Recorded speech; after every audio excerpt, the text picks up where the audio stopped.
그때의 레위 지파의 족장들이 제사장 엘르아살과 눈의 아들 여호수아와 이스라엘 자손의 다른 지파 족장들에게 나아왔다. 그곳 가나안 땅 실로에서 레위 지파의 족장들이 그들에게 말하였다. 주님께서 모세를 시켜서 우리가 거주할 성읍과 우리의 가축을 먹일 목장을 우리에게 주라고 명하셨습니다. 그래서 이스라엘 자손은 주님의 명을 따라 그들의 유산 가운데서 다음의 성읍들과 목장을 레위 사람들에게 주었다. 주님께서 이스라엘 사람에게 약속하신 모든 선한 말씀이 하나도 어긋남이 없이 그대로 다 이루어졌다.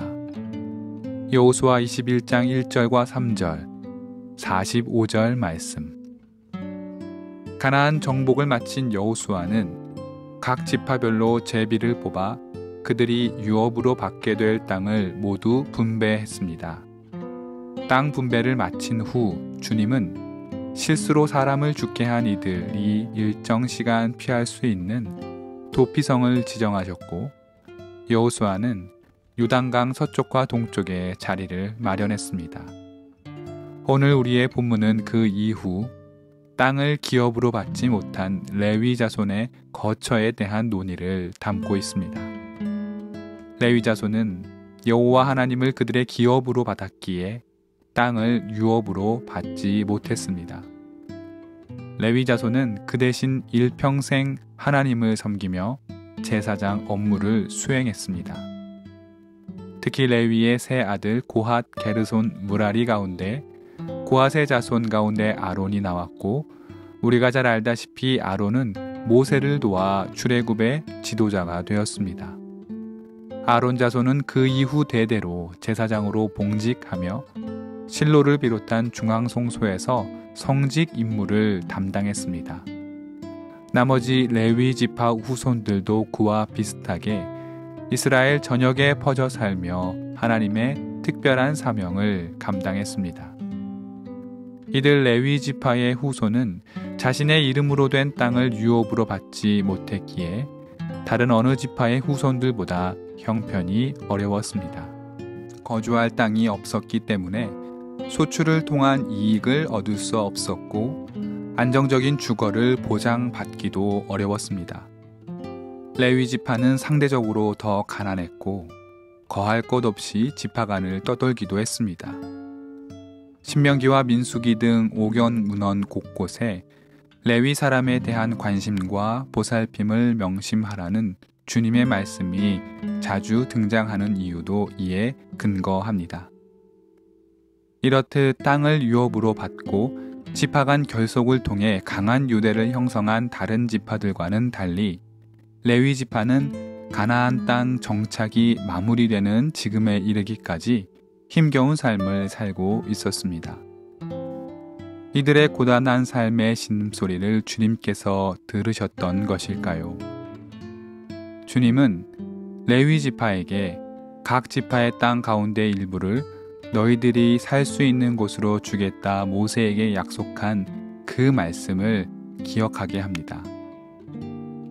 레위 지파의 족장들이 이 하나님의 음성을 듣고서 여호수아를 비롯하여 각 지파의 족장들에게 나아와서 이렇게 말합니다.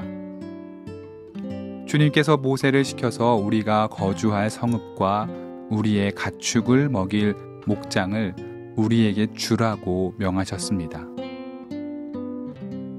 족장들의 이 말을 들은 여호수아는 이런 반문하지 않고 그것을 하나님의 뜻으로 받아 안아 각 지파가 받은 땅의 유업 일부를 선별하여 레위 지파에게 나누어 줍니다. 일견 단순해 보이는 땅에 대한 요청과 그에 대한 응답 같아 보이지만 중요하게 성찰해야 될 지점들이 있습니다. 먼저 주님께 받은 약속을 여호수아에게 고한 레위 지파 족장들의 마음을 생각해 보는 일입니다.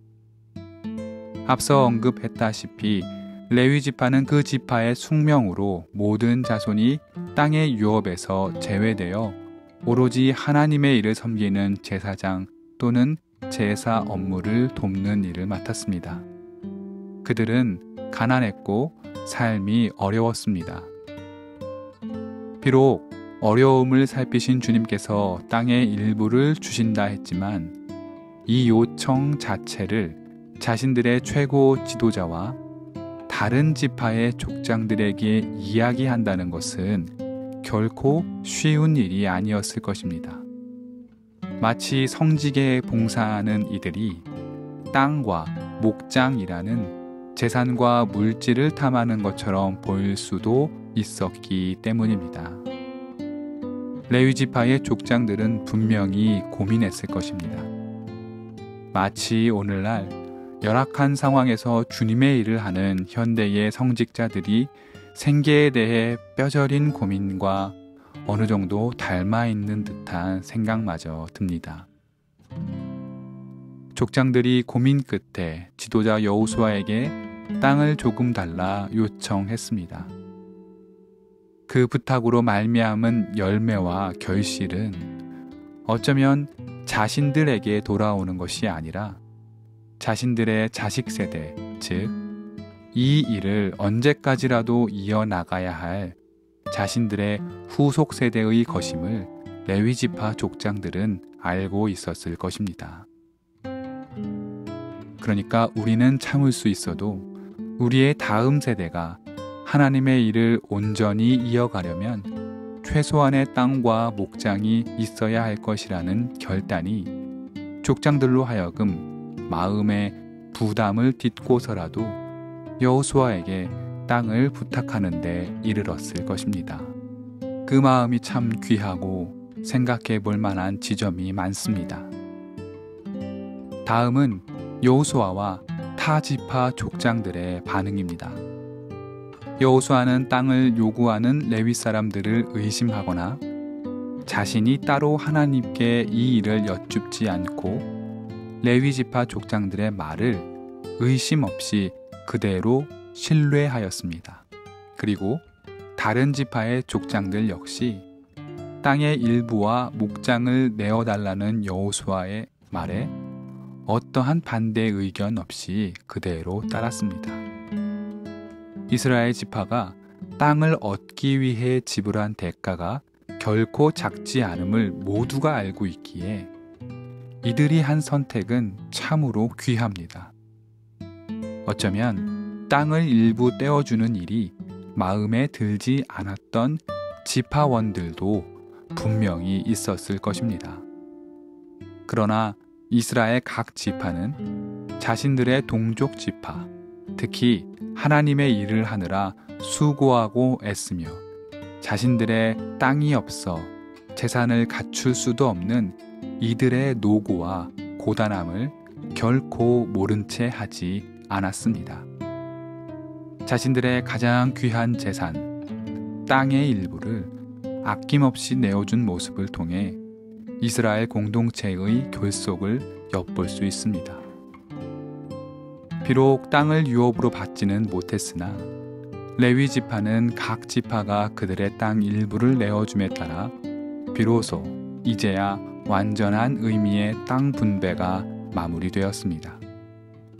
레위 사람들이 땅을 분배받는 장면을 살펴보면 출애굽 이스라엘 공동체에게 땅이란 단지 재산의 의미만 있지 않음을 알 수 있습니다.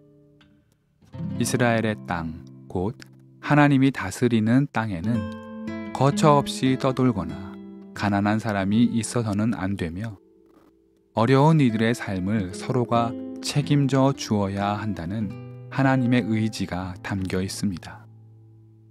그렇기에 땅을 분배받는다는 것은 땅이라는 재산을 획득한 것에 멈추는 것이 아니라 그 땅에 하나님의 통치와 정의가 세워져야 하며 각 이스라엘 지파는 자신들의 땅에 하나님의 공평과 정의를 세워야 할 책임 있는 존재들임을 드러내고 있는 것입니다.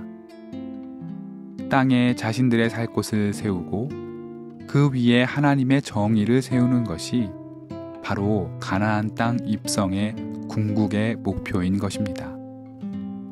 오늘 우리는 하나님께서 우리에게 주신 은혜와 복을 누군가와 나누고 있는지요? 주님이 주신 것을 선용하고 정의롭고 바르게 사용하고 있는지도 한번 생각해 보면 좋겠습니다. 우리는 주님께서 나의 필요를 채워주신다고 믿는 사람들입니다. 그렇다면 그 채워주신 것을 나눈다는 것에 인색해야 할 권리가 없음을 또한 명심해야 할 것입니다.